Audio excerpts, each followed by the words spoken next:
안녕하세요. 소개받은 김동호입니다.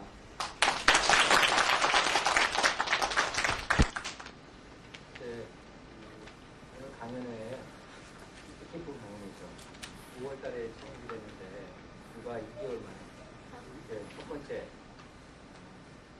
회에서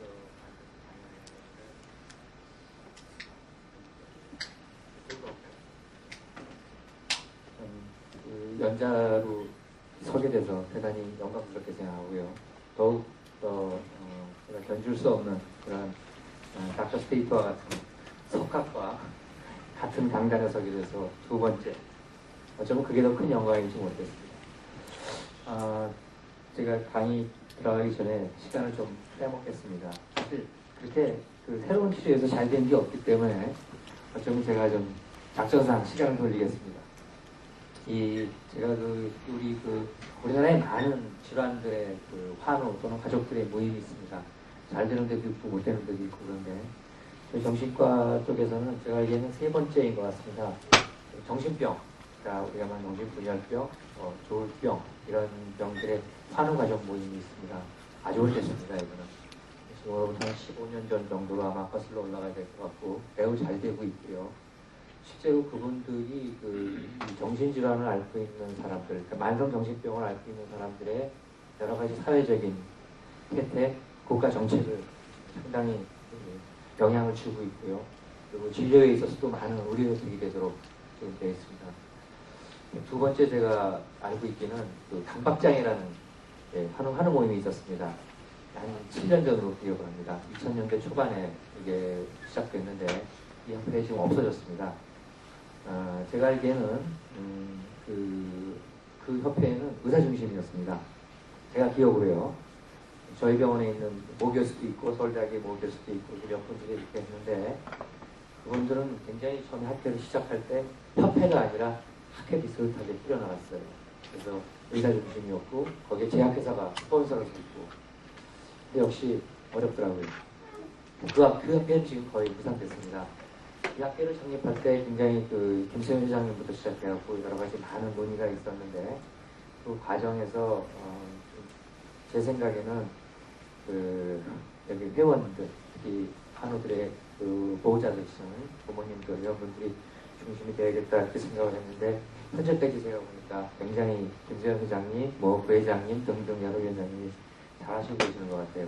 그래서 제 생각에는 우리나라 이 트레이 협회가 적어도 미국 트레이 협회와 같은 좀 그런 단단한 조직으로 되고 또 많은 환우들과 또 사회에 좋은 일을 할 수 있는 협회가 되길 바랍니다.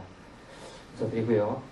제가 말씀드린 대로 새로운 시도할 게 많지 않아서 아쉽긴 합니다만 그래도 조금 시도되고 있는 것만 오늘 소개해드릴까 합니다.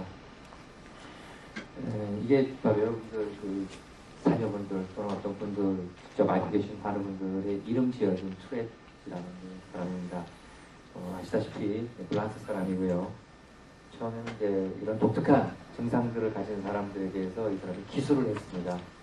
기술을 해놓고 그걸 이제 논문을 썼는데 그걸 이제 동료이자 선생격인 다른 학자가 이걸 투렛 질환이라고 하자 이렇게 이제 알려졌습니다.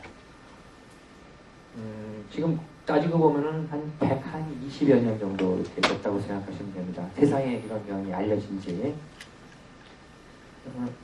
임상 양상은 여러분들 아시다시피 투렛 증상을 중심으로 기술되어 있지만 실제로 이 특증상이 모든 투렛의 모든 것이 아니고 특증상을 가진 어떤 그런 것을 투렛 증후군 또는 투렛 병이라고 불릴 수 있지만 거기에는 많은 다른 질환들이 동반되어 있죠.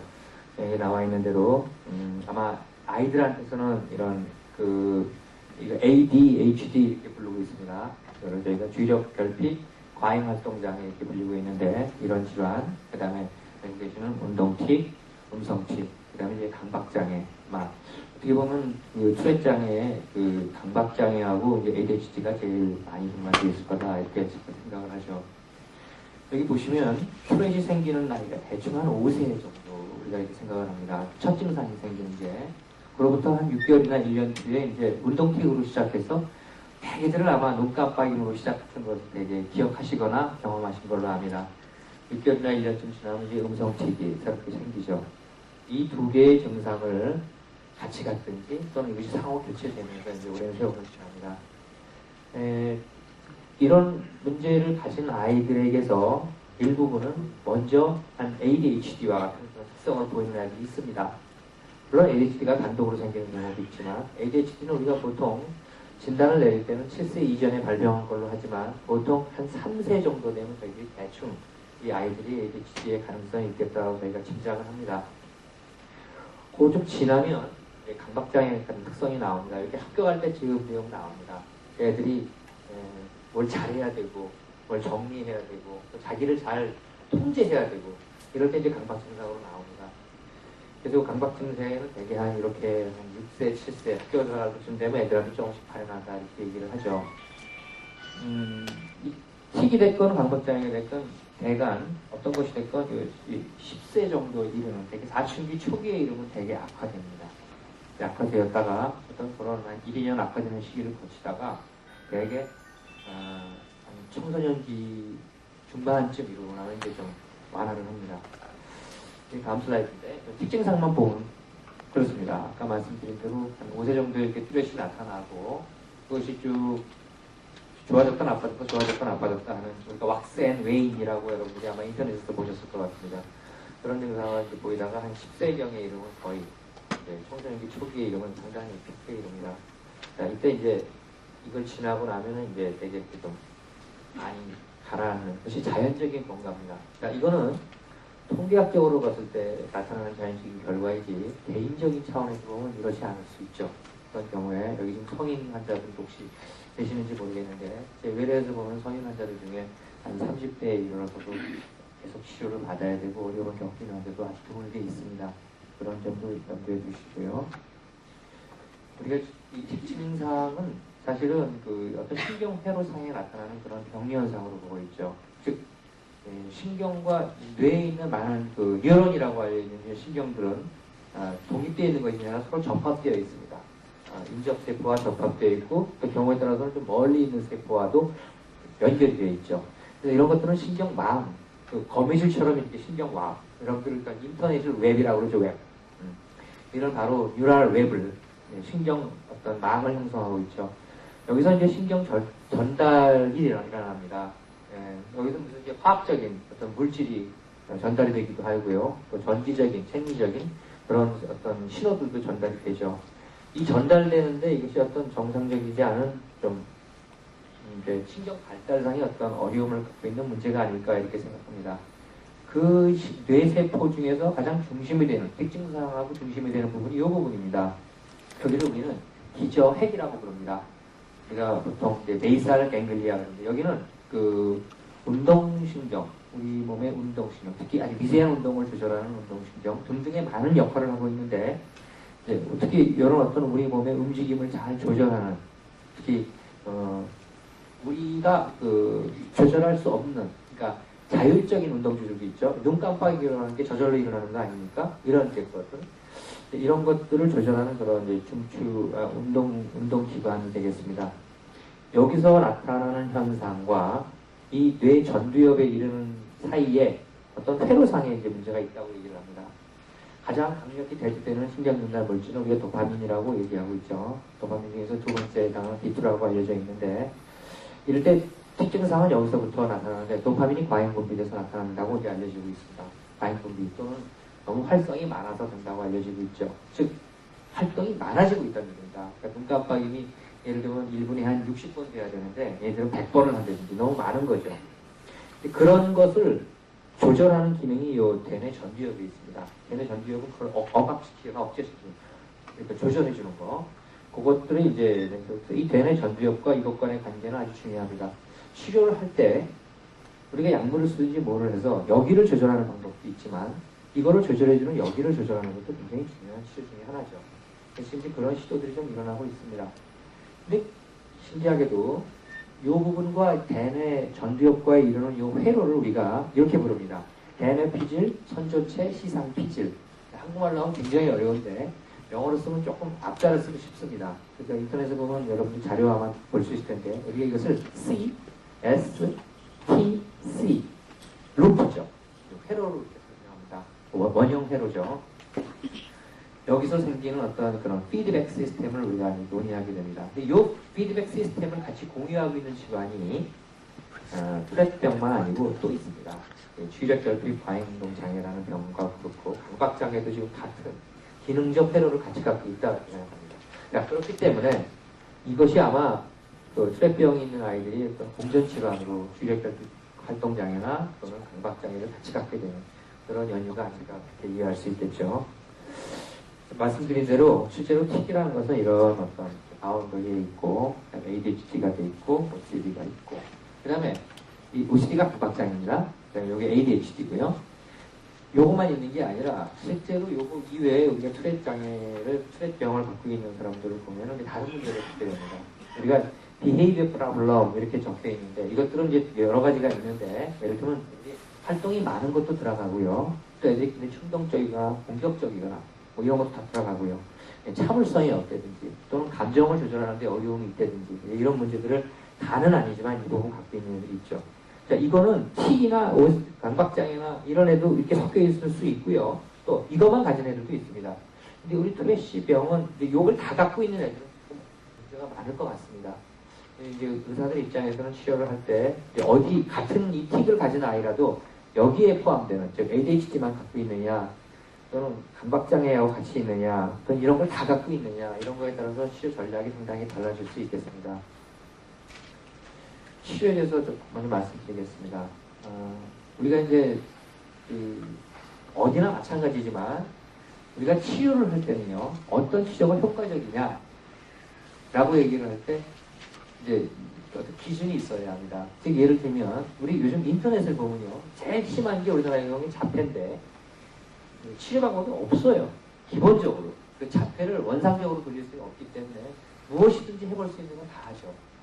그러니까 어머니들이 이제 또는 또 가족들이 이 아이를 어떻게 좀 정상 아이로 만들기 위해서 각종 여러 가지 치료를 하고 있는데 문제는 이제 의학 발전의 한계가 그렇게 되지 못했기 때문에 도움이 될 수 있는 게 나옵니다.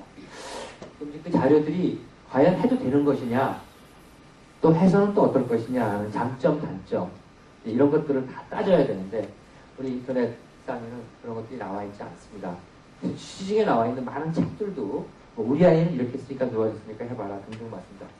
이것은 투렛의 경우도 마찬가지인 것 같습니다. 제가 지금 기억을 하기에는 많은 환자분들한테 투렛 증상이 처음 생겼을 때 어디를 찾아가느냐 그러면 제일 먼저 가는 곳은 신문지상이나 잡지를 보면 다 알 수 있는데 대개 이제 신문에서는 대개 이제 뭐 증상이 나오거나 그러면 의사들한테 찾아와서 이런 왜냐면 의사들은 과학적인 데이터를 갖고선 얘기할 수 있기 때문에 우리는 얘기할 수 있는데 실제로 어머니들은 병원에 갔을 때 약물 치료를 한다는 그런 굉장히 아마 받아주고 싶지 않은 치료법 때문인지 몰라도 사실은 다른 치료법을 택합니다.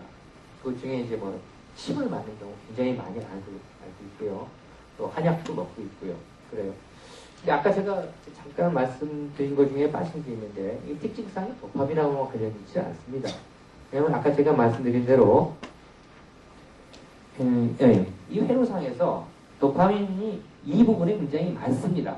그러니까 이 CSTC라고 하는 이 루프에 도파민이 많이 살고 있어요. 거기에. 그렇기 때문에 연결이 되는데 사실은 그 영역에 도파민만 있는 것이 아니라 뭐 다른 여러 가지 물질들이 있습니다. 그러니까 사람을 편안하게 신체적으로 또는 정신적으로 이렇게 릴렉스 시켜주는 이완을 시켜주는 물질들이 이런 물질들이 실제로 나와주면 그 틱이 조절이 됩니다. 아마 아시다시피 그 자녀들 중에 시험 보기 전에 공부 좀 시켰더니 틱이 심해졌습니다. 그런 얘기 많이들 할 겁니다. 그건 사실이에요.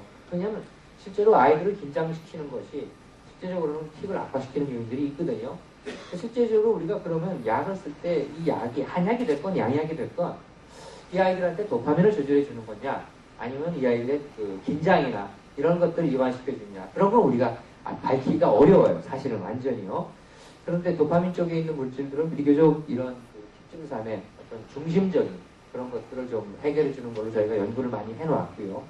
그 이외의 약들은 좀 그렇지 않습니다. 아주 쉽게 예를 들면 저희도 그런 방법을 쓰는데 애들한테 긴장이 너무 심할 때 특징상 이외에 긴장을 완화시키는 약제를 조금 섞어주면 좋아지는 걸 알거든요. 이미. 그래서 이제 우리가 이런 것 때문에 특징상을 치료할 때 어떤 방법을 선택해야 되느냐 기준이 있어야 될 것 같습니다.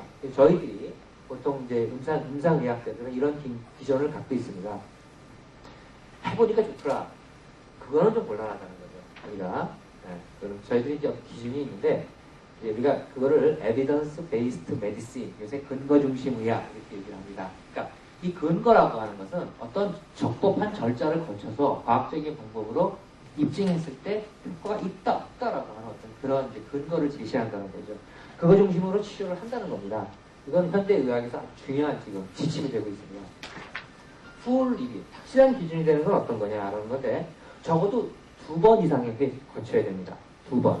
그러니까 뭐 미국 동부에서 했고 뭐 서부에서 했다거나 우리나라에서 하고 다른 나라에서 했다거나 이런 식으로 하는데 여기서 체계적 비교 연구 이렇게 됩니다. 이건 뭐냐면은 그 환자들을 두 그룹으로 나누는데 환자 그룹하고 환자 그룹이 아닌 그러니까 문제를 갖고 있지 않은 그룹하고 나누든지 또 경우에 따라서는 그렇게 하지 않은 경우에는 우리가 쓰고자 하는 약물과 위약이라고 해서 다른 약이 있습니다. 그 약을 썼을 때 비교를 하는 거예요. 근데 내가 가고 싶은 대로 가는 게 아니라 연구자의 디자인에 의해서 약을 주는 사람도 모르고 그 약을 준 다음에 평가하는 사람도 몰라요. 아무도 모르고 위에 있는 헤드마스터만 알아요. 그 사람이 앉아갖고 우리가 그걸 갖다가 뭐라고 그러나 랜덤이라고 그러는 기억이 안 나는데 정말로 환자들은 이렇게 그러니까 환자들은 자기가 어디로 갈지를 모르죠. 그런 상태에서 치료를 해요. 일정한 치료를 한 후에 두 사이에 효과 차이가 얼마나 있느냐 효과가 있다고 할 수 있느냐 이렇게 우리가 하는 겁니다. 이것을 적어도 2번을 해야 된다는 것입니다. 그 다음에 강력한 기준, 포텐셜하다, 강력한 아주 이런 것은 적어도 1번 정도는 했다고 판정이 되는데 그 나머지 연구가 있을 때 그게 이 체계적 비교 연구가 아닌 다른 연구 우리가 보통 개방 연구라고 해서 어머니들한테 약을 주고 이거 제일 많이 하죠. 편리하니까요. 약을 주고 효과가 있는지 없는지 평가하는 거. 그러니까 엄마도 내가 치료약을 먹고 있다는 걸 알죠.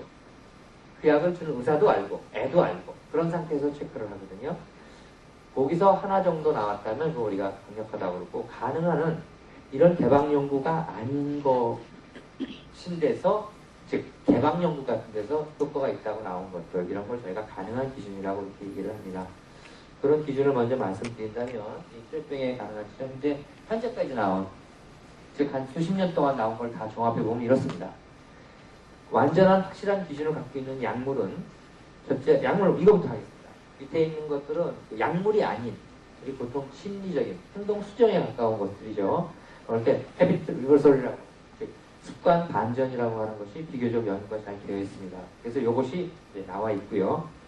그 다음에 다른 아까 제가 말씀드린 대로 이완 훈련이라든지 뭐 다른 행동 수정 연법들은 이제 그래도 해볼 만하다. 그런 이제 포텐셜의 어떤 기준을 만족하고 있고요. 약물로 보면 약물에서 가장 지금 확립이 되어 있는 것은 피모지시라고 하는 약과 아마 알고 있는 약물인 것 같은데 할로페리돌 이런 약물입니다. 그리고 이제 최근 한 몇 년 전부터는 지금 리스페리돈이 이제 연구가 돼서 이런 것들이 쓰여져 있고요. 현재 상당히 우리나라의 경우에는 지금 이 아리피프라졸, 즉 여러분들이 알고 있는 또 에빌리파이라는 약입니다. 에빌리파이가 많이 지금 있어요. 자녀들한테 많이 지금 아마 먹이는 분들도 많고 그런데 연구되어 있느냐 아직 안 돼 있습니다. 지금 제가 알기에는요 계획 중입니다. 현재 계획 중이고 우리나라도 계획 중이고 미국도 계획 중인 걸로 돼 있고 빠르면 저희가 아마 내년에 우리나라에서 시작을 할 겁니다. 체계적 비교 연구를 이 연구할 때는 약만 먹고 끝나는 것이 아니라 이제 연구에 참여하실 경우에는 그 약을 먹으면서 그 대신 다른 여러 가지 ADHD가 있느냐, 강박장애가 있느냐, 또 그런 것들이 어떻게 같이 좋아지느냐 이런 거를 이렇게 봐주기 때문에 연구에 들어오는 수고는 있지만 또 어떻게 보면 우리 아이가 어떤지를 상세히 평가하는 중요한 또 곳이 됩니다. 그래서 아마 에빌리파이가 지금 현재 준비 중에 있습니다. 준비 중에 있고요. 우리나라하고 미국하고 할 예정으로 제가 알고 있고요. 그 외의 약들은 확실하진 않지만 확실하다고 우리가 얘기하기는 하지만 상당히 이거는 그래도 가능성이 높은 그런 약제들입니다. 여기 보시면 우리나라에 없는 약들이 있고요. 클로니딘도 우리나라에 현재 없습니다. 지프라시돈이라는 약은 혹시 복용을 하는 한우가 있는지 모르겠는데 새로 나온 파이자 약물입니다. 온단 세트로 현재 없고요. 리포친두, 이런 것들. 이 메토프로프라파마이드라는 것은 맥소롱이라고 하는 약입니다. 여러분들 맥소롱이라는 약 기억나십니까? 소화제? 이제 뭐 초록색의 하얀 병의 초록위장약입니다. 옛날에 굉장히 획기적인 약물이었어요. 이게 최근에 연구 한 편이 있습니다. 그리고 아마 후속 연구가 있을 거라고 생각하고요. 근데 아직은 확립되어 있지 않습니다. 자, 이런 약들은 어머니들이 굉장히 좋죠. 누구나 먹는 위장약인데 책에 치기 효과가 있다면 얼마나 좋겠습니까? 아직도 확립이 안 돼 있으니까 알고는 계시고요. 습관반전법은 실제로 그렇게 많이 사용을 하고 있지는 않는 것 같습니다. 왜냐하면 여러분들 외래를 가시면 특히 대학병원에 다니는 환우분들은 가보면 아시겠지만 10분 진료하기 어렵죠. 제 생각에는 굉장히 약만 똑같이 해주세요 그런 경우도 있을 것 같고 그래서 어려운데 시간도 많이 걸리고 또 비용도 좀 꽤 들지 몰라서 많은 분들이 지금 시행하고 있는 것 같지는 않습니다만 개인 병원 중에 일부 분들은 지금 이거 하는 걸로 알고 있고요. 이 문제는 이것이 효과가 있다고 첫 연구는 나왔지만 그 이후에 계속해서 진짜 괜찮은지를 하는 그 분석 연구들이 잘 나와 있지 않아서 뭐라고 말씀드리기 어렵습니다. 어쨌든 간에 이거는 약물 치료를 2차적인 약물 치료를 하고 또 경우에 따라서는 약물 치료가 곤란한 경우에 이런 치료법을 해서 보조적인 치료로는 꽤 좋은 효과가 있을 거라고 제가 기대는 합니다. 그리고 또 이런 거를 하면 그 병에 대한 이해라든지 또 병이 좀 익숙해져요. 병이 덜 미워요. 그래서 약물 치료라든지 등등의 기타 치료를 좀 성실하게 받을 수 있는 또는 의사하고도 병에 대해서 훨씬 많은 시간에 얘기를 하기 때문에 의사하고도 환자가 좋아지는 좋은 장점도 있습니다. 요거는 다음에 아마 저희 협회에서 아마 회장님이 따로 아마 별도로 이건 준비하시는 걸로 제가 알고 있습니다. 도파민이라는 얘기를 좀 하겠습니다. 도파민이 아까 제가 말씀드린 건 어디에 많으냐 이렇게 상당한 많은 요 부분 아까 얘기한 요런 그 기저핵과 그런 전두엽을 중심으로 이렇게 많은 곳에 퍼져 있습니다. 자, 이런 물질이 이런 역할들을 하고 있고요. 그런 걸 중심으로 한다면 지금 여기 있는 약물들은 다 도파민을 컨트롤해주는 그런 약물들입니다. 할로페리돈 아까 제가 말씀드린 대로 확실한 기준을 갖고 있는 약물들만 여기 나와 있습니다. 할로페리돈 아주 일전에 벌써 한 20년 전에 이렇게 연구가 되어 있고요. 효과공은 한 50, 60% 이렇게 되어 있죠. 여기서 교체라고 말하는 건 뭐냐면 약물하고 밀가루 약을 주고 환자를 바꿉니다. 내가 환자라면 처음엔 할로페리돌 먹는 그룹에 가서 거기에 이제 배정이 돼서 했다가 그 다음에 내가 밀가루 약으로 바뀝니다. 물론 나는 모릅니다. 나는 계속 약을 먹기만 했는데 내가 처음에 밀가루 약을 먹었는지 끝끝내 바뀌었는지 안 바뀌었는지 아무도 몰라요. 그런 상태에서 이제 검사를 하죠. 그만큼 철저하게 투명하게 하는 겁니다. 이거를. 그걸 교체 연구라고 그러고 이거는 이제 그냥 단순히 교체는 안 합니다. 그러니까 아이들을 놓고 위약을 먹였다, 시험약을 먹였다. 참 어떻게 보면 유비적으로 어려운 문제가 많습니다. 그래서 이거는 이제 이런 거를 연구를 허락하는 기관에서 경우에 따라 허락할 수도 있고 안 할 수도 있을 겁니다. 그래서 이런 걸 할 때 피모집 같은 경우 한 50% 가까이 이렇게 되어 있고요. 리스페리돈 그렇게 높진 않았습니다. 나온 거. 여기 나오는 리스페리돈을 연구한 그룹은 여기 오늘 오신 예일대학 그룹에서 한 정도고요. 36% 정도. 지프라시돈 아까 얘기한 대로 이런 정도입니다. 그러니까 여러분들이 실제로 만약 에빌바이를 많이 복용하고 있는 환우분들이 있다면 그건 그렇게 아직 연구가 안 돼 있다는 사실을 알고 계십시오. 근데 안전성은 다른 질환에서 특히 성인을 중심으로 하거나 이런 걸 했을 때 상당히 그 안정성은 이런 기존 약들보다 오히려 못하지 않고 더 낫기 때문에 에빌바이를 먹습니다. 아주 쉽게 얘기하면 에빌바이를 먹였더니 살이 안 찌더라. 두 번째는 잠을 좀 덜 자는 것 같더라. 실제로 그런 효과가 있어요. 그런 효과는 어디서 연구가 됐냐면 성인을 중심으로 한 정신분열병 연구를 통해서 이미 5, 6년 전 동안에 연구가 되었던 약입니다. 그 약을 개발한 회사는 우치카 회사고요. 지금 판매는 미국에 있는 BMS라는 회사에서 지금 하고 있습니다. 하고 있는데 이제 이 연구를 필요로 하겠죠. 근데 지금 현재 진행된 것은 이 에빌리바이가 소래장애 환자들에게 효과는 체계적으로 검증이 되어 있지 않지만 안전성이라고 그러죠. 먹여도 되느냐 정말 부작용 면에서 하는 안전성 연구는 지금 이미 작년부터 시행되고 있습니다. 전 세계적으로요. 그래서 저희 나라는 빠졌어요. 저희 나라는 빠졌는데 그 안정성 연구를 지금 하고 있기 때문에 그거는 아마 내년쯤 되면 그 애들한테 또는 청소년한테 써도 괜찮다 안 괜찮다를 한번 논할 수 있는 결과가 나올 것 같습니다. 그러니까 여러 나라에서 다국가 기관이 연구를 하니까 그걸로 아마 충분히 판정이 날 것 같습니다. 부작용은 뭐 여러분들이 영어로 써놨지만 이다 알고 있는 문제들이기 때문에 제가 빼겠습니다. 이 보통 약들이 대부분 다 문제가 되는 게 이제 세데이션, 그러니까 졸립다는 거죠. 졸리움. 낮에 자꾸 이렇게 비실비실하고 애가. 그리고 이제 제일 많은 것이 살찌는 문제. 이 문제가 사실은 굉장히 많습니다. 이 살찌는 문제는 요즘 아시겠지만 어린이들을 살이 찌면 이게 성인, 또 우리가 대사성 질환 그러는데 당뇨라든지 뭐 콜레스테롤이 높은 이런 것 때문에 모두 염려를 하죠. 그 도파민에 대한 약물을 잠깐 소개해드리겠습니다. 우선 이 도파민이 우리 몸에 이제 도파민이라는 것이 있잖아요. 이 도파민은 세포와 세포 사이를 넘나드는데 그 세포와 세포, 뉴런과 뉴런을 넘나들 때 그 세포와 세포는 연결이 되어 있습니다. 연결이 실같이 연결이 되어 있어요. 콩나물이라고 생각하면 돼요. 콩나물이 있으면 머리가 있죠. 그 머리가 뉴런이고 거기에 꼬리가 붙어 있죠. 그 잔잔한 수염뿌리가 있지 않습니까? 그렇게 있는데 실제로 이제 뉴런과 뉴런, 그러니까 콩나물 대가리와 콩나물 대가리를 연결시키는데 이런 도파민 물질이 그 길을 따라가요. 따라가는데 그 도파민이 들어올 때 들어오는 그 뉴런에는 여러 신경전달 물질을 맞이하는 게이트가 있습니다. 통과하는 문이 있어요. 그래서 도파민이 다음 뉴런으로 넘어갈 때는 도파민 수용체가 있는 세포로 넘어가죠. 그걸 도파민 수용체라고 하는데 이 도파민 수용체가 일을 굉장히 열심히 하는 수용체가 있고 일을 잘 안 하는 수용체가 있어요. 그래서 어떤 것들은 도파민이 갔는데 일을 안 하니까 통과하기가 어려워요. 길이 막힌 거예요. 길이 막혀갖고 뭐 1분에 한 대 빠지는 거고 어떤 때는 굉장히 잘 받아들여요. 그래서 그 도파민 수용체의 어떤 활동도, 민감도 이런 것들이 그 도파민이 잘 전달하느냐 못 전달하느냐를 결정합니다. 그러니까 도파민이 너무 많이 전달해도 문제가 되고 예를 들면 우리 그 T장애 같은 경우가 마찬가지죠. 반대로 정신분열병 같은 경우는 마찬가지고 또 어떤 경우는 도파민이 너무 또 전달이 안 돼서 문제가 되는 경우도 있죠. 뭐 예를 들면 이제 파킨슨병 이런 것들이 그런 건데 그런 것들을 한번 생각해 보시면 좋겠습니다. 우리가 효현제라고 하는 것은 효과, 즉 도파민이 도파민 수용체에서 활성화가 돼서 도파민이 빨리빨리 전달이 돼서 활성화가 되는 것, 기능이 증진되는 것을 말합니다. 그런 효과를 우리가 어려운 말로 효현이랍니다. 영어로는 그걸 에고니즘 그러는데 활성화시키는 겁니다.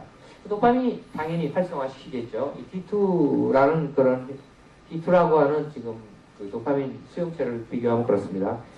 표현제를 주면 굉장히 활성화가 돼요. 그렇겠죠? 아까 말씀드리는 할로페리도를 쓰면 틱이 좋아지죠? 그 이유는 할로페리 딱 주면 얘들이 게이트를 막아요. 여기 수용체가 이렇게 되어 있는데 여기 딱 막아버려요. 못 들어가게. 그러니까 활성화가 없죠. 그러니까 틱이 좋아지겠죠. 그 다음 물질인데 부분 효연제라는 게 있어요. 이렇게 막고 있으면서 어떨 때는 잘 통과시키고 어떨 때는 덜 통과시키고 이런 건 부분 활성이라고 얘기합니다. 이걸 이제 파셜 아고니즘, 부분 활성 이렇게 얘기하는데 이 약물이 현재 아리피프라졸이 아닌가 이렇게 생각합니다. 에빌리바이가.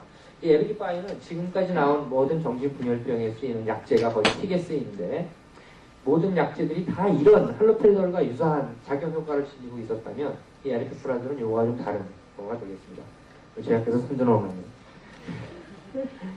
도파민제 억제는 도파민이 이렇게 내려오죠. 도파민이 세포에서 이렇게 내려오면 여기 이제 뉴런에서 내려오는데 다음 세포에서 여기 수용체가 있습니다. 관문이 있는데 막 내려 이렇게 잡아먹어요.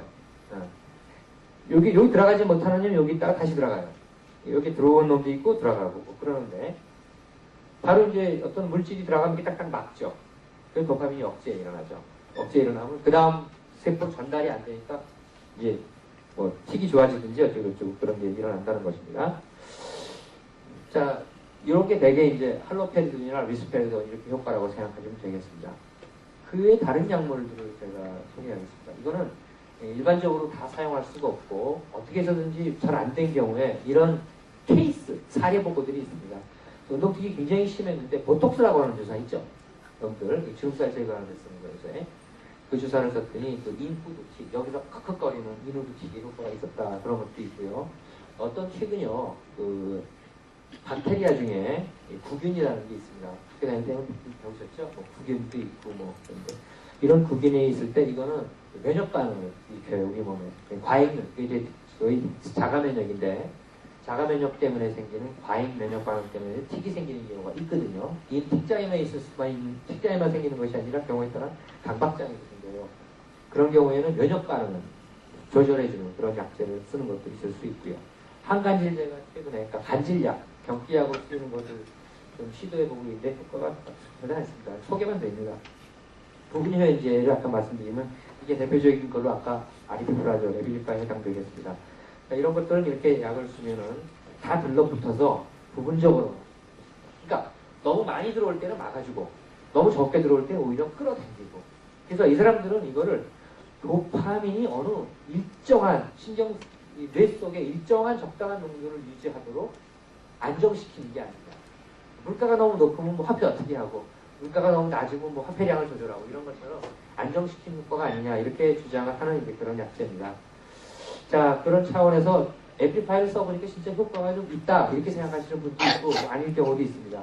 우리가 네케는 장점은 이 D2에 대해 도파민 D2에 대해서 부분 효연제라는 특이한 기전이 지금까지 약제와는 다른 것이 있고요. 비교적 부작용이 적어서 아까 말한 대로 졸리움이라든지 살찌는 게 그냥 내약성이라고 해요. 이걸 약을 먹는 걸 잘 참아내는 것. 그래서 내약성 그러는데 내약성이 좋다. 그리고 먹어보면 조금 부분 효연 효과가 있기 때문에 약간 좀 애들이 늘어진 것만 좋아지는 게 아니라 애가 조금 활동적이 되는 것 같다. 애가 좀 의욕도 나는 것 같다. 이런 얘기를 하는 사람도 있습니다. 그래서 그런 효과를 주지 않나 생각하고 기본적인 건 이게 가장 제일 매력이 아닌가 싶습니다. 드시는 경우에는.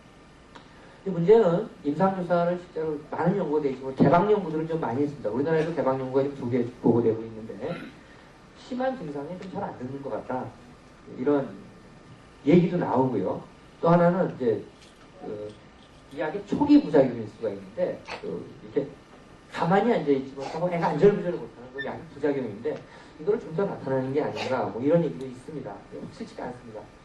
뭐 좀 시간이 더 걸리는 것 같다 등등 얘기가 있는데 아마 내년쯤 연구를 이제 우리나라나 다른 나라에서 하게 되면 이런 얘기를 좀 확실하게 밝혀질 것 같습니다.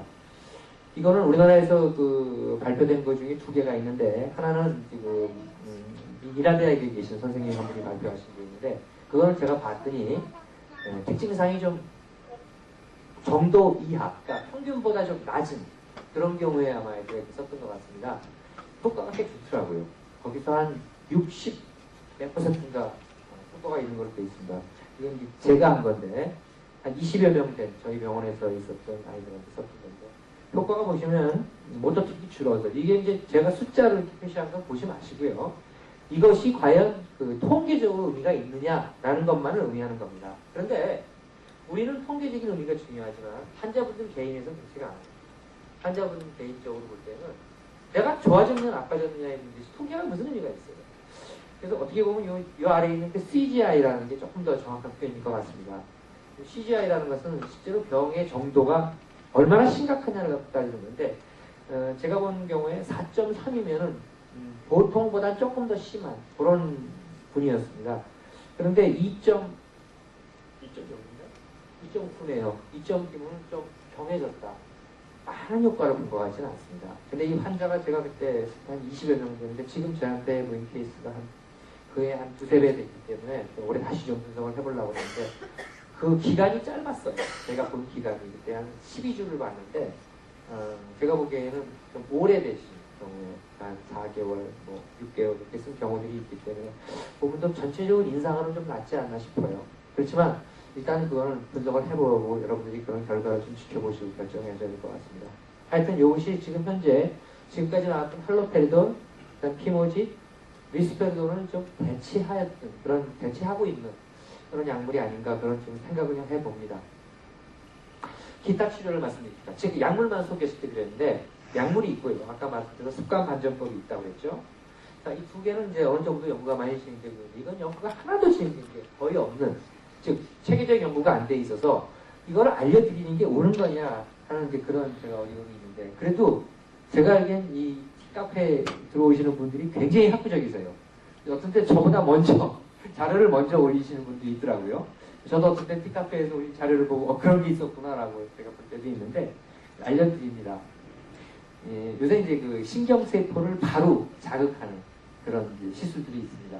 이거는 꼭 투렛장이 아니더라도 정신 다른 질환들, 비교적 그 병소가 제한된 곳으로 제한된 어떤 뭐 예를 들어 파킨슨병 같은 것도 이런 것들을 직접 신경을 이런 걸 우리가 신경 조절, 영어로는 뉴로 모듈레이션 그러는데 그런 치료들을 하는 것들이 있습니다.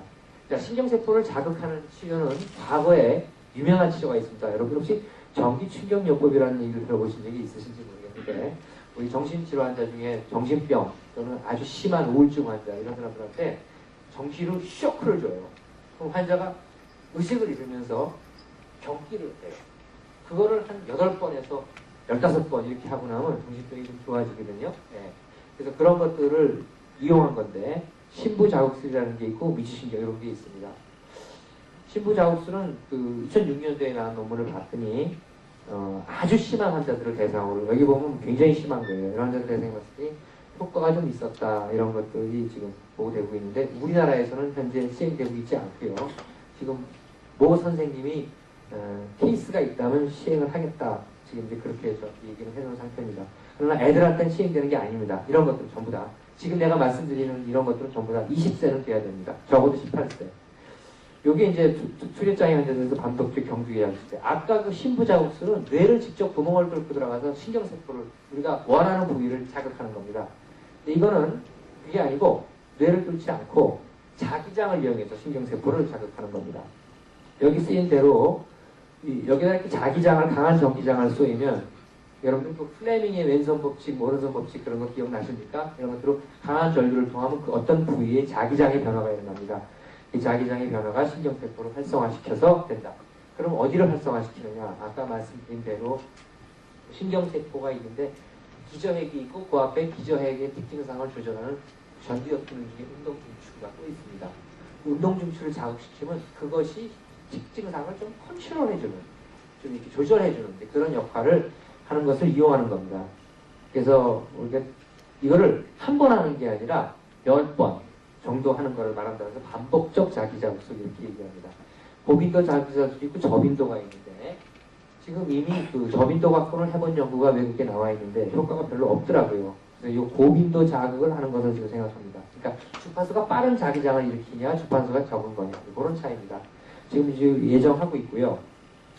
지금 현재 정신과에서 이 자기장 수술을, 이 호직의 자극술을 이용하는 것들은 몇 가지 시행되고 있는데 강박증 해봤는데 별로 지금 효과 없고요. 무신도할병도 지금 아주 패션입니다. 수혈장애 지금 아마 하는 그런 입장에 있고요. 우울증은 상당히 효과가 있는 걸로 되어 있습니다. 그래서 지금 미국 FDA에서 이번 곧 우울증 쪽은 좋은 치료법으로 되지 않을까. 근데 모든 우울증이 되는 것이 아니라 어떤 경우에 우울증이라고 이제 제한이 붙을 겁니다. 이 투렛장애도 마찬가지입니다. TNS 장점은 제일 중요한 거는 우선 뇌 구멍을 뚫는다든지 이런 건 아니라는 거기 때문에 비침습적이죠. 그러면서 국소를 아주 자극하는 그런 방법이고요. 전에 했던 이미 경험들이 있기 때문에 아마 국소적인 자극이 어떤 효과를 일으킬 거다라는 것은 상당한 뒷받침을 할 수도 있지 않나 이렇게 생각합니다. 아까 말씀드린 대로 그 대뇌에서 특징상을 억제 능력이 부족하기 때문에 이거를 활성화시켜서 특징상을 좀 억제해주는 그런 효과를 기대하지 않나 이렇게 얘기를 합니다. 하여튼 그리고 저희가 지금 연구를 종합해보면은 한 4개 정도 이렇게 나와 있는데 효과를 있다고 보고한 것도 있고 또 일부 효과도 있고 변화 없다는 것도 있고 아직 뭐라고 얘기 드릴 수가 없습니다. 그런데 이거는 어떤 환자를 골랐느냐 그리고 어떻게 방법을 사용했느냐에 따라서 효과가 달라질 수 있기 때문에 뭐 이런 걸 토대로 좀 더 좋은 효과를 기대하는 방법을 쓴다면 좀 좋은 효과가, 좋은 좀 결과가 있지 않을까 싶습니다. 저희가 지금 예정으로는 여자대학에서 가을부터 아마 여름부터 이 반복적 경두계 자극술을 시술할 예정인데 저희가 지금 어떤 경우에 환자를 쓸까 지금 생각 중입니다. 현재는 이렇게 생각합니다. 효과가 입증되지 않은 경우에 처음부터 이거를 치료할 수는 없고요. 저희 그냥 희망으로는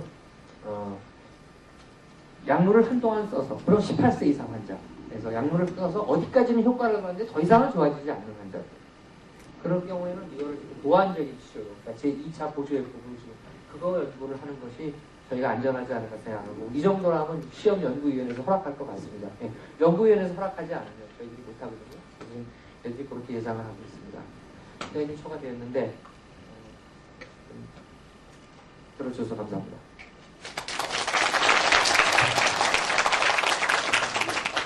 다음 강좌 아까도 소개해드렸듯이 락커 스테이츠입니다. 이 녀석은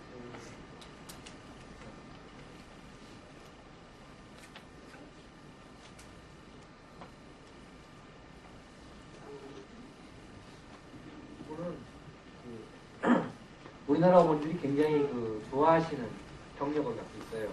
공부를 굉장히 잘하셨어요. 제가 이렇게 말씀드려요. 공부를 굉장히 잘하셨더라고요. 저는 지금 현재 정신과 의사입니다. 그러니까 일반 정신과 수련을 받으신 정신과 전문이시고 또 소아정신과도 마치신 소아정신과 전문이시고 그러시고요. 대학을 보니까 스탠포드 대학을 나오셨는데 스탠포드에서 5등을 졸업하고 되어 있습니다. 그 다음에 대학교, 의과대학교 스탠포드 대학을 가시고 스탠포드 메디컬 스쿨을 졸업하셨는데 특장을 상관없이 수상하셨어요. 우리나라 어머니들이 좋아한다라고 여기만 하죠. 그리고 이제 정신과 트레이닝은 UCLA에서 받으셨고요. 거기서 정신과하고 소아정신과 다 맞았습니다. 거기서 이제 부전문의를 하셨고요. 예일 대학으로 이제 옮기셔서 거기서 연구에 관련된 나라가지고 거기서 박사를 하셨는데 실험 하면서 거기서 유전학을 하셨어요. 그래서 현재는 수액장애 유전학 분야에 연구를 지금 하고 계시고 또 환자도 보시면서 임상으로 많이 하시는 것 같습니다. 오늘 여러분들이 선진국이라고 알려져 있는 나라에 또 현진 치료가 있다면 무엇이 있는지 오늘 마음껏 질문해 주시기 바랍니다. 이번에 가장 획기적인 연구는 2005년도에 사이언스지라고 하는 잡지가 있는데 여러분들 요새 이제 많이 알고 있을 것 같은데 우리나라도 사이언스가 뭐고 네이처가 뭐고 이런 잡지들을 알고 계시는데 아무나 실리는 거 아닙니다. 여기에 지금 오늘 발표하신 이런 슬립 지인에 관련된 수액장애와 관련된 연구를 내셔서 아주 스포트라이트 받으셨어요. 그래서 그 해에 가장 괄목할 만한 과학적 연구 중에 랭킹을 정했는데 5위를 한 것으로 제가 전해 들었습니다. 굉장하신 분을 우리가 모셨다고 생각하고 오늘 시간 강의 들으시면서 많은 여러분들이 정보를 얻으십니다. 닥터 스테이트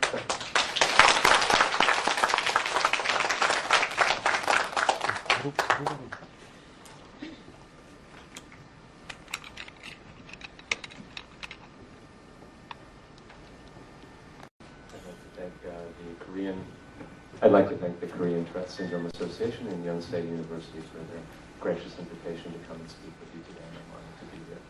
네, 오늘 한국 뚜레병 협회와 연세의회에서 초청해 주신 것을 감사하게 생각합니다.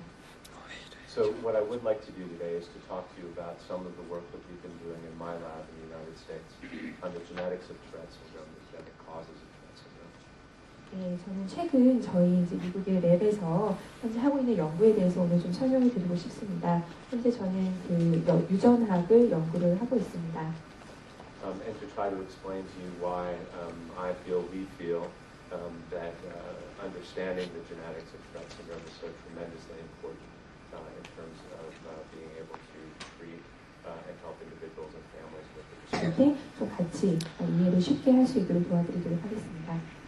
And then I'll move on to talk to you about why it's been so challenging to try to understand the genetics of Tourette syndrome, even though we've known for 20 years that genes play an important role.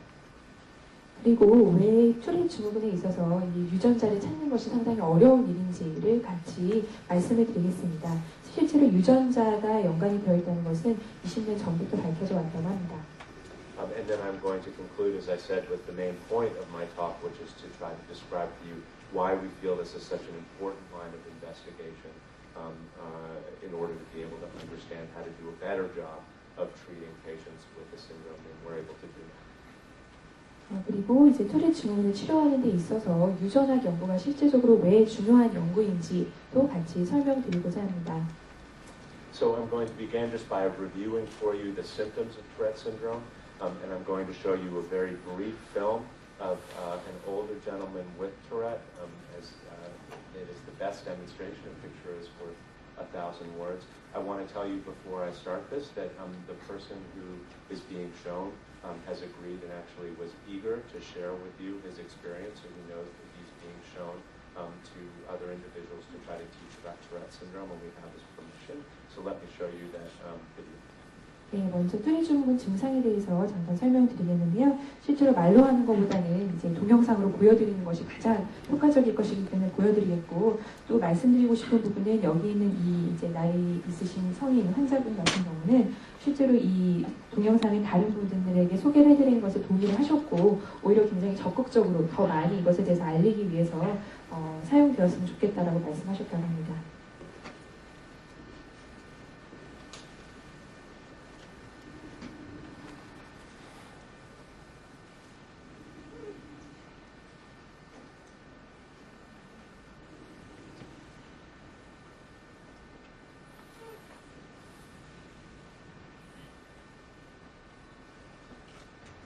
Oh, sure.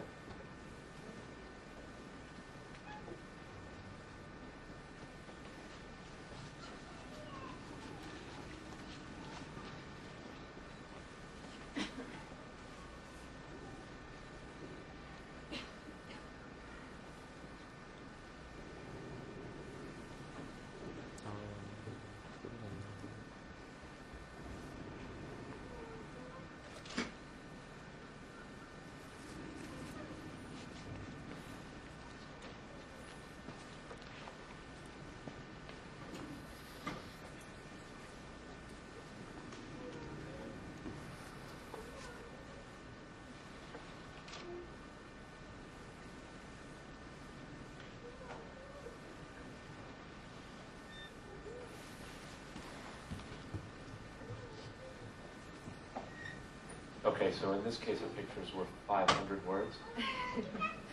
지금 동영상 소리가 잘 안 나서요. 지금 같은 경우에는 이제 훨씬 동영상이 효과가 있지만 현재는 좀 덜한 것 같습니다.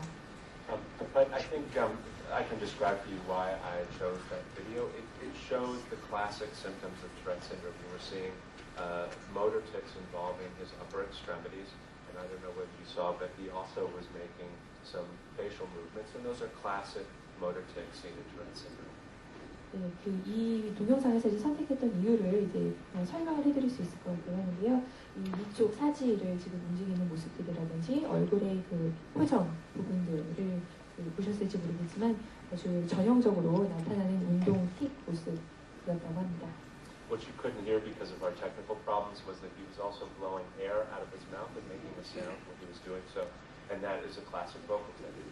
네, 또 그 지금 소리가 안 나와서 들을 수 없으셨었지만요. 실제로 이제 얘기를 하는 도중 중간에 공기를 불어서 소리를 만드는 그런 음성 틱의 전형적인 모습도 보여주고 있었습니다. So this is how we classify Tourette syndrome, the combination of vocal and motor tics, and they last over time if they're persistent. But as Dr. Sung has pointed out, for many, many people, those symptoms decrease markedly in late adolescence and into adulthood. 네, 방금 이제 보신 그런 음성 틱과 운동 틱들이 이제 구성이 되어서 이제 틱 장애 여러 가지 분류를 할 수 있는데요. 그런 음성 틱이라든지 운동 틱 같은 경우에는 이제 사춘기 후기에서 이제 어른으로 넘어갈 때 현저하게 감소한다고 알려져 있습니다. So that's the good news that for 70% of patients on its own, Tourette syndrome, the tics related to Tourette syndrome will improve by themselves. But that leaves 30% of people where that does not happen, and this gentleman, unfortunately, was one of that minority. 그래서 이제 그 부분이 좋은 소식인데요. 70%는 자연스럽게 이제 어른이 되면 성인으로 접어들면서 좋아진다는 것은 좋은 소식이지만, 하지만 그 외에 이제 30%가 남아있다는 부분이 문제가 되고요. 방금 보신 동영상에서의 그 성인 어른 환자의 경우도 그 이제 불행한 30%에 속하는 분이셨습니다. In addition, even if the tics decrease in adulthood, many of you may know that regardless in childhood, the disorder can still cause a significant amount of distress, both for the sufferer and for families. 그리고 실제로 증상들이 많이 감소한다고 해도 그 남아있는 여러 가지 모습들로 인해서 환자 본인 또 가족들이 실제로는 많은 고통을 겪게 됩니다. Which makes, I think, all of us in the field of child psychiatry want to be able to do a better job of controlling symptoms and treating the disease as early on as possible. 그렇기 때문에 더욱 빨리 그리고 더 잘 이제 증상들을 조절을 하고 치료를 하는 데에 소아정신과에 몸담고 있는 의사라면 누구든 그쪽에 관심을 가질 수밖에 없다고 생각을 합니다. And as Dr. Sung again described beautifully, the tics alone are only a small portion of what we're concerned about clinically when we see patients with Tourette syndrome. And in fact, most of the time, tics are the least disturbing symptom that come along with Tourette. 그 실제로 임상적으로 환자를 치료할 때는 그 송동환 선생님도 말씀을 해주셨지만 틱 자체는 굉장히 작은 부분을 차지합니다. 어떻게 보면 그 가장 덜 신경이 쓰이는 부분이라고 할 수 있겠습니다. What often brings people to clinical attention are the combination of disorders that Dr. Sung described for you. So many of our patients also have attention deficit hyperactivity disorder and or have obsessive compulsive symptoms. 실제로 이제 환자분들이 와서 치료를 받게 되시는 이유는 여러 가지 다른 동반된 질환들, 동반된 증상들 때문인데요. 앞서 말씀드린 ADHD, 주의력 결핍, 과잉 행동 장애나 OCD, 강박 증세 때문에 병원으로 오시게 되는 경우가 많습니다. We also see about half of our patients who suffer from depression when we see them in the clinic. 또한 절반 가량에서는 그 우울증이 동반되어서 환자분들을 보게 됩니다. And we see other things either in patients who come for evaluation of Tourette syndrome or their families. We very often will see chronic tics, chronic motor tics, so there may be no vocal tics, but the motor tics may be quite severe and persistent.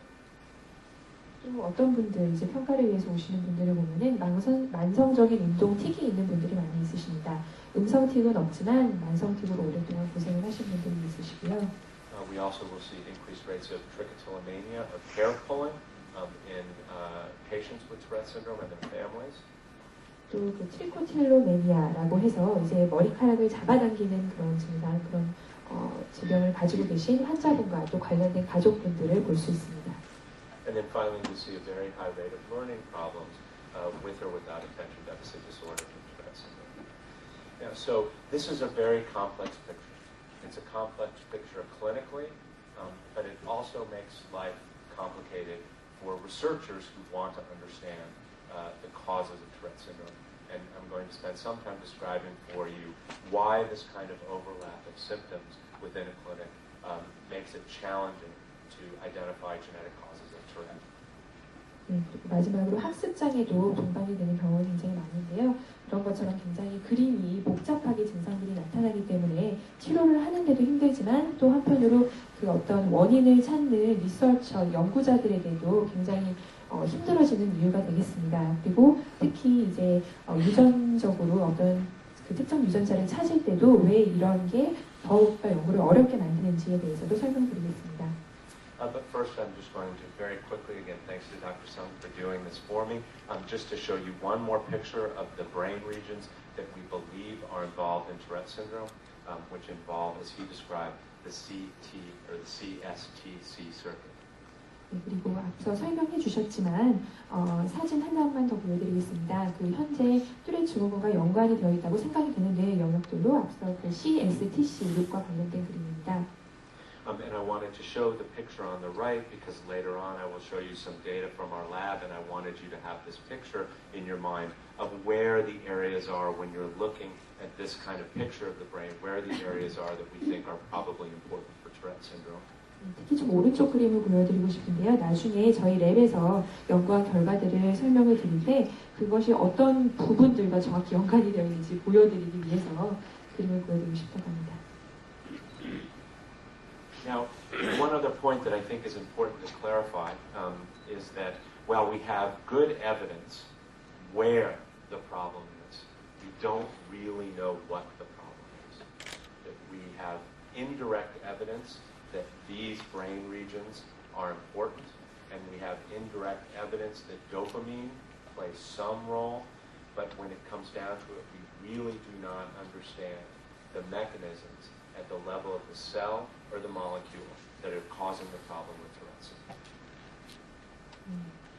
실제로 이제 저희는 어디에 어느 부분의 뇌의 어느 영역에 문제가 있는지에 대해서는 근거를 가지고 있지만 실제적인 문제가 정말 무엇인지에 대해서는 잘 알지 못한다고 합니다.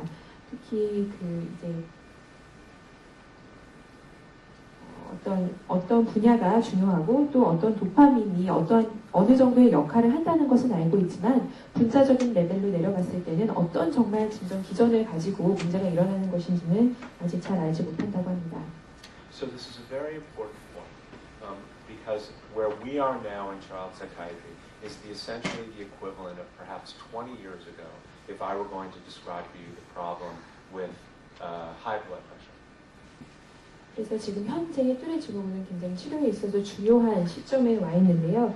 예를 들어서 20년 전 고혈압에 대해서 이제 사람들이 알고 있었던 때, 그때 정도의 중요한 시점으로 설명드릴 수 있겠습니다. So 20 years ago with high blood pressure, I could tell you that it was a problem that was probably genetic, and that it was a problem that involved the blood vessels and probably involved the heart and the kidney. But I would not have been able to tell you much more about it.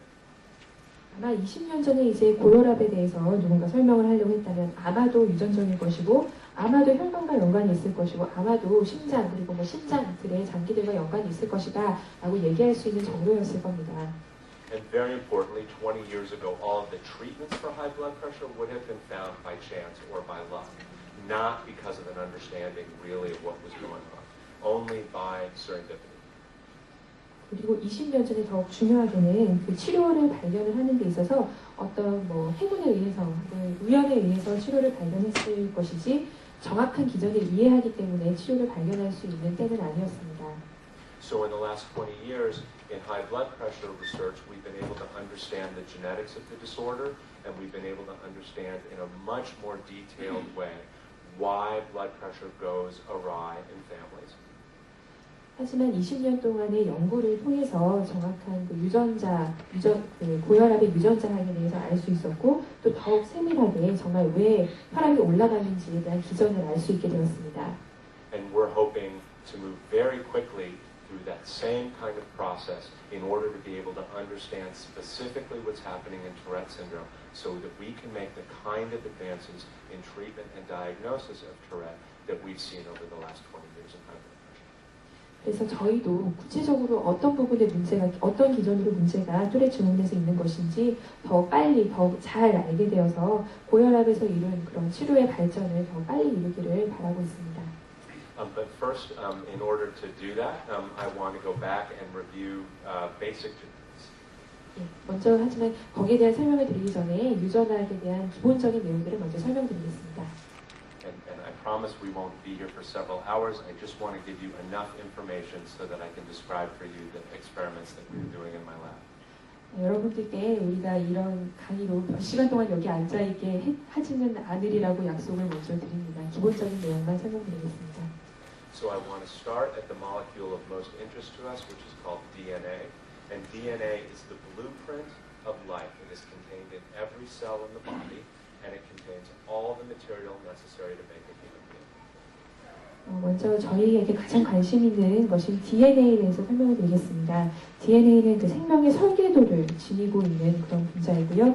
모든 세포 안에는 이 DNA가 들어있고 사람을 만들기 위한 모든 유전적인 정보가 이 안에 들어있습니다.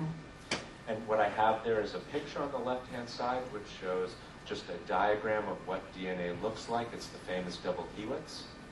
여기 나타나 있는 위쪽 그림이 이제 DNA의 전형적인 유명한 그 구조 모델인데요. 이제 더블 헬릭스 구조, 이중 나선 구조입니다. And the bottom half of the picture simply shows if you were to move in very closely and look at the chemical structure of the DNA, you would see that there's a lock and key pattern where every time there is a T portion or a C portion of DNA, it has a partner on the other side there's only one possible combination. So if there's a T on this side, there's an A on this side. 네, 그리고 여기 아래 그림은 화학적인 구조의 그림인데요. 그 이제 열쇠와 자물쇠의 구조라고 보통 부르는데요. 한 T라는 그런 코돈이 있다면 그 맞은편에 상동되는 것은 A라는 단 한 가지밖에 있을 수 없습니다. And same, if a C is here, a G must be there. 아래도 마찬가지로 반대쪽에 C가 있다면 그 맞은편에는 G가 있어야 합니다. So what I want to tell you is that our entire genome, all of the information that's necessary to make a human being is contained in every cell in the body. And that's important because it means that if we take a little bit of blood or take a little bit of saliva, we can look at someone's DNA. 그 제놈, 모든 사람들을 구성할 수 있는 모든 정보가 들어있는 제놈이라는 것은 우리 사람의 모든 세포에 들어있고요. 그렇기 때문에 그 예를 들어서 피를 뽑아서 혹은 그 작은 양의 침 내에서도 이 모든 정보를 가지고 있는 제놈을 알 수 있습니다. And as I pointed out from my diagram here, so the DNA molecule contains 3 billion bits of information, and all of that is contained in the 4 letters A, C, G, and T. 우리 DNA는 그 30억 개의 정보 토막을 가지고 있는데요. 이 모든 정보, 유전적인 정보들은 A, C, G, T라는 4개의 문자로 모두 들어가 있습니다.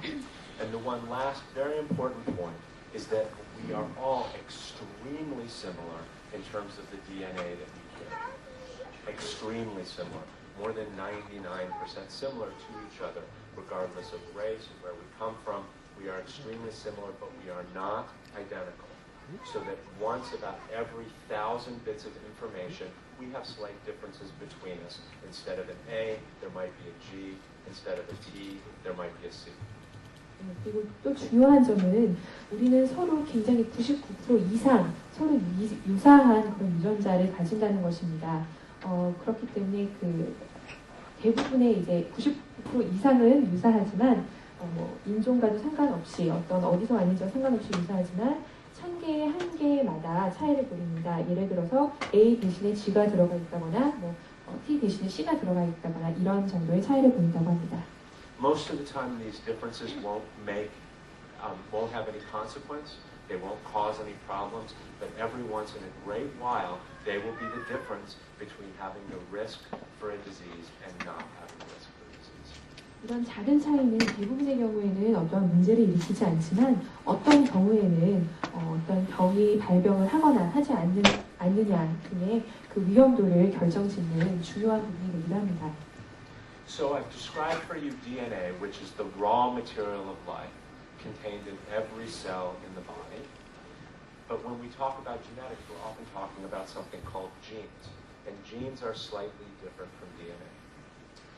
이제 모든 세포 안에 들어있고 우리의 그 유전적 정보에 정말 기본적인 그 설계도인 DNA 외에 이제 유전자에 대해서 설명을 드리겠습니다. 유전자는 DNA와는 조금 다릅니다. Genes are made of DNA. 유전자는 DNA로 만들어져 있습니다. So if you think about what I've described for you as all of the DNA, genomic DNA in every cell, you could think about that as sort of the raw footage for a movie. Every scene, every bit of film that you would need in order to make a movie. 그래서 DNA에 대해서 생각을 하실 때는 어떤 영화를 본다면 각각 굉장히 근본적인 장면들로 생각을 하시면 되겠습니다. But if you wanted to make a specific scene, if you wanted to tell a specific story, you would take only small sections of that raw material and splice them together to make a scene. 그 이제 DNA가 이제 한 장면이라면 어떠한 시퀀스, 어떤 이제 연결되는 어떤 한 상황의 장면을 만들고 싶을 때는 여기서부터 여기까지 이제 장면들을 잘라서 하나의 이야기가 연결이 되는 장면을 만들어야 합니다. And it turns out that that's what happens in the genome, that while every cell in the body has all of the information necessary, something needs to tell an eye cell to be an eye cell and a muscle cell to be a muscle cell.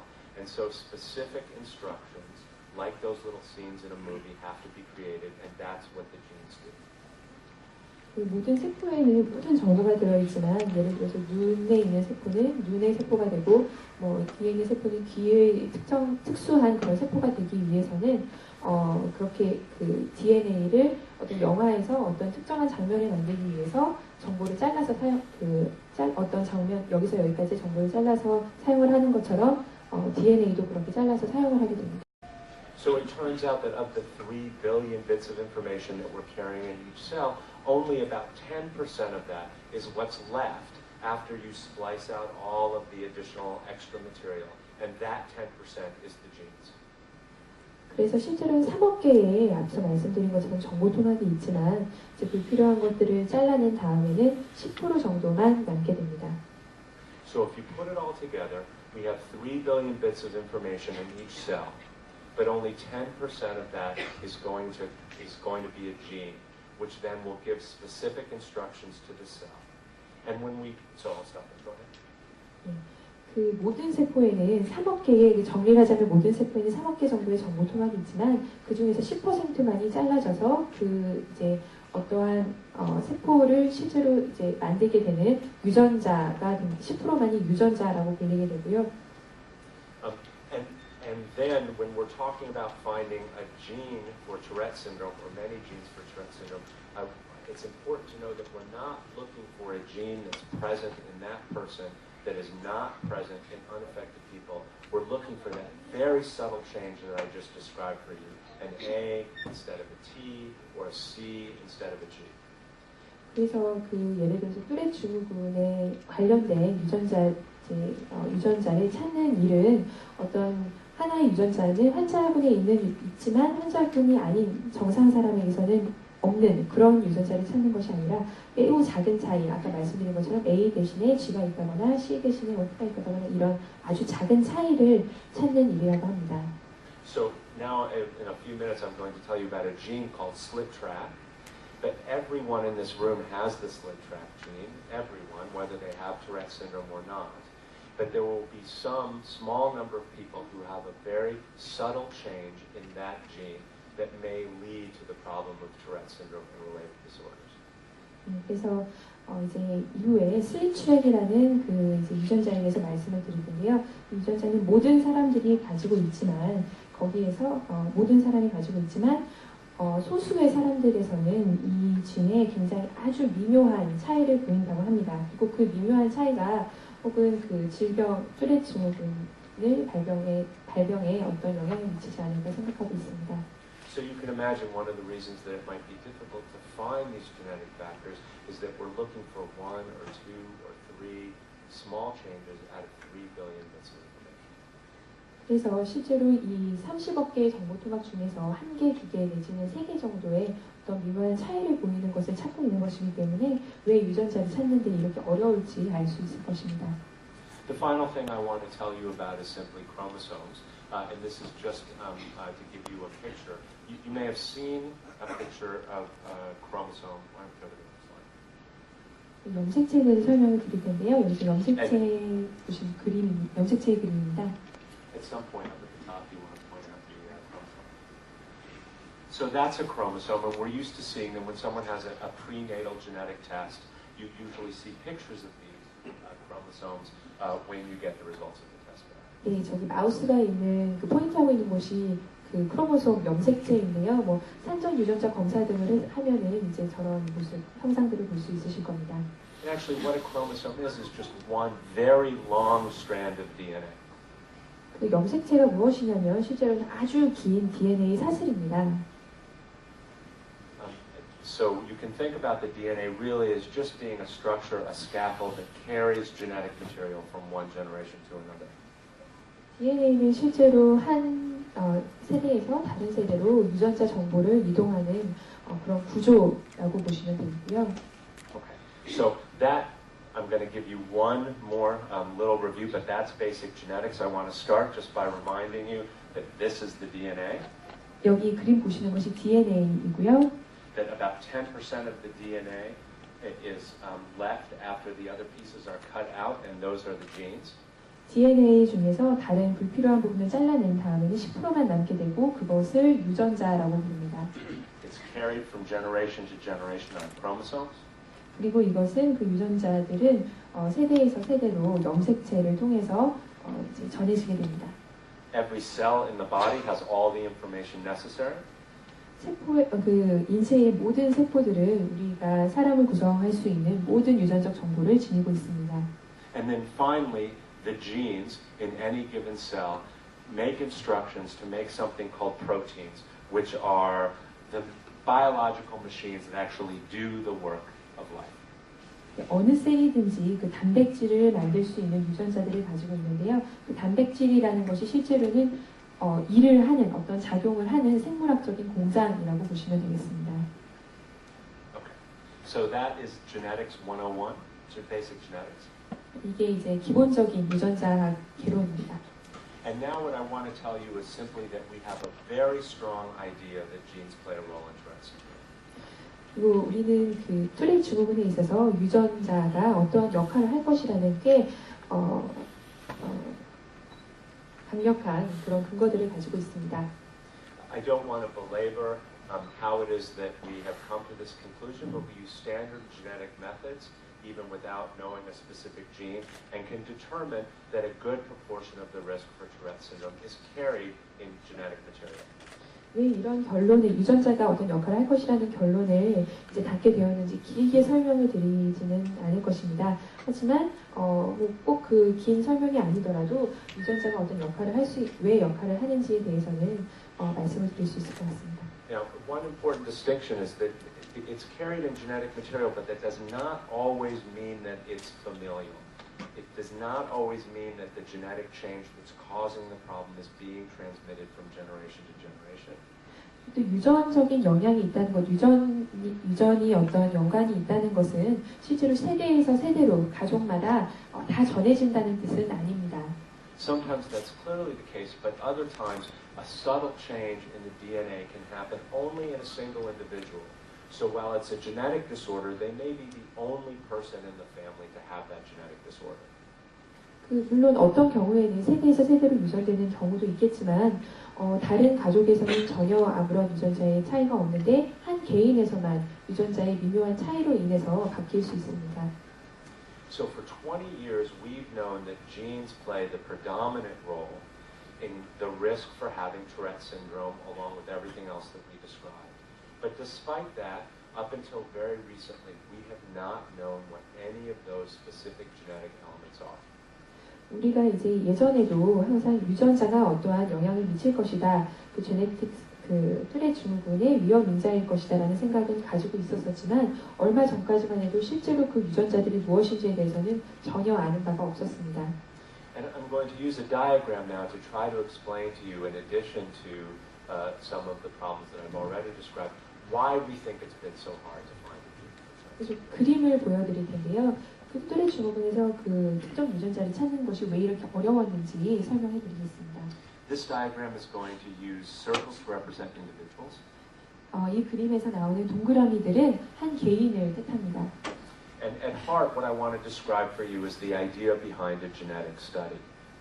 정말로 이제 설명을 드리고 싶은 것은 그 유전자를 찾는 데 있어서 유전자를 찾는 그런 방법에 대해서 말씀을 드리고 싶은 겁니다.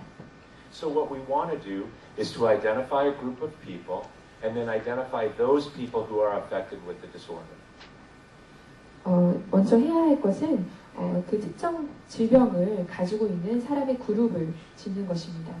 Now, because DNA is present in every cell in the body, we can take a little bit of blood from these individuals in order to get a picture of their DNA. 그리고 모든 세포 안에 모든 유전자 정보가 있기 때문에 여기서 작은 소량의 이제 혈액을 채취해서 유전자 정보를 알아볼 수 있습니다. And I don't know whether you can see it very well, but there's a blue circle. Is it visible? No? There's a blue circle, or that's good. So we've drawn a circle around the individuals with Tourette syndrome versus the individuals who don't have them. And then we sift through their DNA and we try to find the thing that makes this group different from that group. 그래서 이 오른쪽에 빨간색 그 동그라미들은 뚜레 증후군이 있는 군이고요. 왼쪽에 파란색 군은 뚜레 증후군이 없는 군입니다. 이렇게 그룹을 지어서 오른쪽 군에서만 나타나고 왼쪽 그룹에서는 나타나지 않는 유전자의 차이를 찾으려고 하는 것입니다.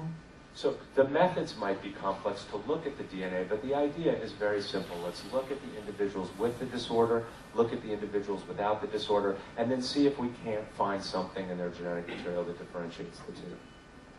그래서 뭐 그 실제적인 테크닉은 굉장히 어려울 수 있지만 기본적인 방법, 아이디어는 단순합니다. 오른쪽과 왼쪽 그룹에서 이제 유전자들을 채취를 하여서 그 사이에 어떤 차이가 있는지를 보려고 하는 것입니다. And if this were the case, if in Tourette syndrome there was essentially one thing, the red gene, that caused Tourette syndrome and separated people with Tourette from people without Tourette syndrome, we would have found it 15 years ago. 하지만 만약에 딱 한 가지 유전자가 이 오른쪽 그룹에서는 모두 있고 왼쪽 그룹에서는 없는 한 가지 특정한 유전자가 있었다면 우리는 그 유전자를 이미 15년 전에 찾았을 것입니다. So what we've learned from our inability to find that gene is that the picture must be more complicated. It must be more like this. 그래서 우리가 이렇게 찾을 수 없구나라는 사실을 깨닫게 되면서 실제로는 그 그림이 더욱 복잡할 것이다. 이런 그림과 더욱 비슷할 것이다. 라고 알게 되었습니다. So I want to remind you of my first diagram about how complicated Tourette is clinically with all of these different circles that come together. And now we're thinking about genetically. And in the circle of people that we describe as having Tourette syndrome, we are certain now, at this point, that they cannot all share the same genetic problem, that they have what's called genetic heterogeneity, many different genes that may lead to the same clinical problem. 네, 앞에서 임상적으로도 뚜렛 증후군은 굉장히 다양한 증상들을 가지고 있고 여러 가지 질병들과 겹쳐진다는 말씀을 드렸었는데요. 유전적으로도 마찬가지로 한 가지 유전자가 뚜렛 증후군을 유발시키는 것이 아니라 이제 저희가 알고 있는 것은 아마도 다양한 유전자적인 차이들이 그 질병에 영향을 미칠 것이라고 생각을 하고 있습니다. So we call this genetic complexity, and it's been the case for most of the common medical disorders. So hypertension, cancer, diabetes, Parkinson's disease, and Tourette syndrome. 이런 그 이제 유전적인 복합성은 실제로 뚜렛 증후군에서만 나타나는 것이 아니라 앞서 말씀드린 고혈압이라든지 다른 대부분의 내과적 질환 등에서도 나타나는 그런 현상입니다. So I want to show you the three basic ways that my colleagues and I, not just at Yale, but around the world, are thinking about solving this problem. So the first way is to get many more people into the studies. 그래서 이런 이 복잡함을 뛰어넘을 수 있는 세 가지 방법을 이제 저희 그룹에서 사용하고 있고 또 세계적으로 사용되고 있는 세 가지 방법을 말씀드리려고 합니다. 먼저 첫 번째 방법은 그 환자분의 수, 이 대상의 수를 크게 늘리는 것입니다. So what you can see is that if you get enough people in the study and some small subgroup share one form of the disorder, you would have the possibility then to identify that. 많은 사람들을 동원할 수 있다면 그 많은 사람들 중에서 어떤 한 특정 그룹이 똑같은 동일한 유전자의 차이들을 함께 공유하고 있다면 그것이 문제가 되고 있겠구나라고 생각할 수 있을 것입니다. Now, the good news is that this strategy has now finally started to work across many different areas of medicine, particularly recently in high blood pressure and diabetes. 네, 좋은 소식은 이러한 방법이 다른 여러 가지 질병에서 이미 잘 사용이 되고 있다는 건데요. 당뇨병이나 고혈압 등에서 이런 방법을 통해서 유전자들을 발견하고 있습니다. The challenge is that what we've learned from those other successes is that the number of people that we need to get involved in research projects who have the disorder is much larger than we've anticipated in the past. 하지만 또한 그 부분에 있어서 그 제한점은 그런 앞선 연구들을 토대로 이제 우리가 생각을 해보았을 때 저희가 그렇게 연구를 진행을 하기 위해서 필요한 사람들의 숫자는 우리가 기대했던 것보다 훨씬 더 크다는 점입니다. We used to think that maybe 100 people would work or 200 people, and what we're finding out is that we now may need 10,000 people who are participating in research in order to allow us to find one of the genes that's contributing to a complex disorder like Tourette syndrome. 네, 그래서 예전에는 한 100명이면 되지 않을까, 200명이면 되지 않을까라고 생각을 했지만 실제로 이제는 한 10,000명 정도의 사람을 대상으로 해야지만 어떤 한 가지 유전자의 차이를 알 수 있지 않을까라고 생각이 되고 있습니다. So it has become even more important now for geneticists to work with parent organizations and family organizations like the Tourette Syndrome Association in order to try to encourage as many people as possible to be involved in genetic research because we know that we cannot be successful using this strategy unless we have very large numbers of patients. 그렇기 때문에 더욱더 가족분들과 그리고 환자분들과 어떤 연계를 가지고 환자분들과 가족분들의 참여를 더 도모하는 일이 더욱더 중요하다고 할 수 있겠습니다. So I want to tell you about an alternative approach.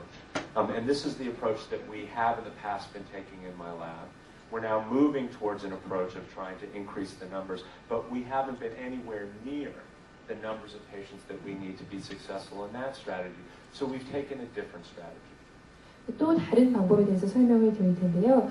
실제로 앞에서 말씀드린 숫자를 늘리는 방법에 대해서도 저희가 진행 중이지만 저희가 실제로 필요한 숫자에는 전혀 아직 가깝게 도달하지 못했습니다. 그래서 다른 방법을 소개해 드리겠습니다. And this strategy is called an outlier strategy, it's represented by just a circle around an individual patient. This has been very successful in other disorders, again, like hypertension and Parkinson's disease. And the idea is that if you find one person who has something really fundamentally wrong with a gene or a small number of genes, they may not be representative of the large group, but they may teach you something important about what goes wrong in Tourette syndrome. 여기서 이제 두 번째 방법에서는 이 한 개인의 동그라미가 쳐져 있는데요.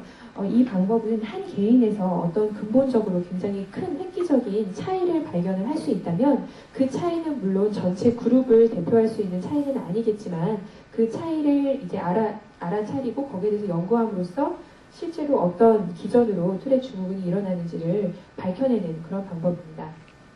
So this is the kind of approach and strategy that we've been taking in my laboratory, and it starts at the top with trying to identify very unusual patients or families who might be able to help us identify a gene that has been made abnormal in Tourette syndrome. And the idea behind this is that if we can do that, we may be able to use it as a clue to really understand the biology of the disorder at a molecular and cellular level. 저희 랩에서 그래서 채택하고 있는 방법을 이렇게 도식화해 놓은 것인데요. 먼저 첫 번째는 어떤 흔치 않지만 그 유망한 도와주실 수 있는 그런 환자분과 가족분들을 찾아서 거기서 어떠한 이제 유전자 연구를 통해서 큰 어떤 유전자를 찾아낼 수 있다면 그것으로 이제 그 투렛 증후군의 생물학적인 부분 또 분자학적인 부분까지 좀 더 연구를 할 수 있을 것이다라는 생각입니다.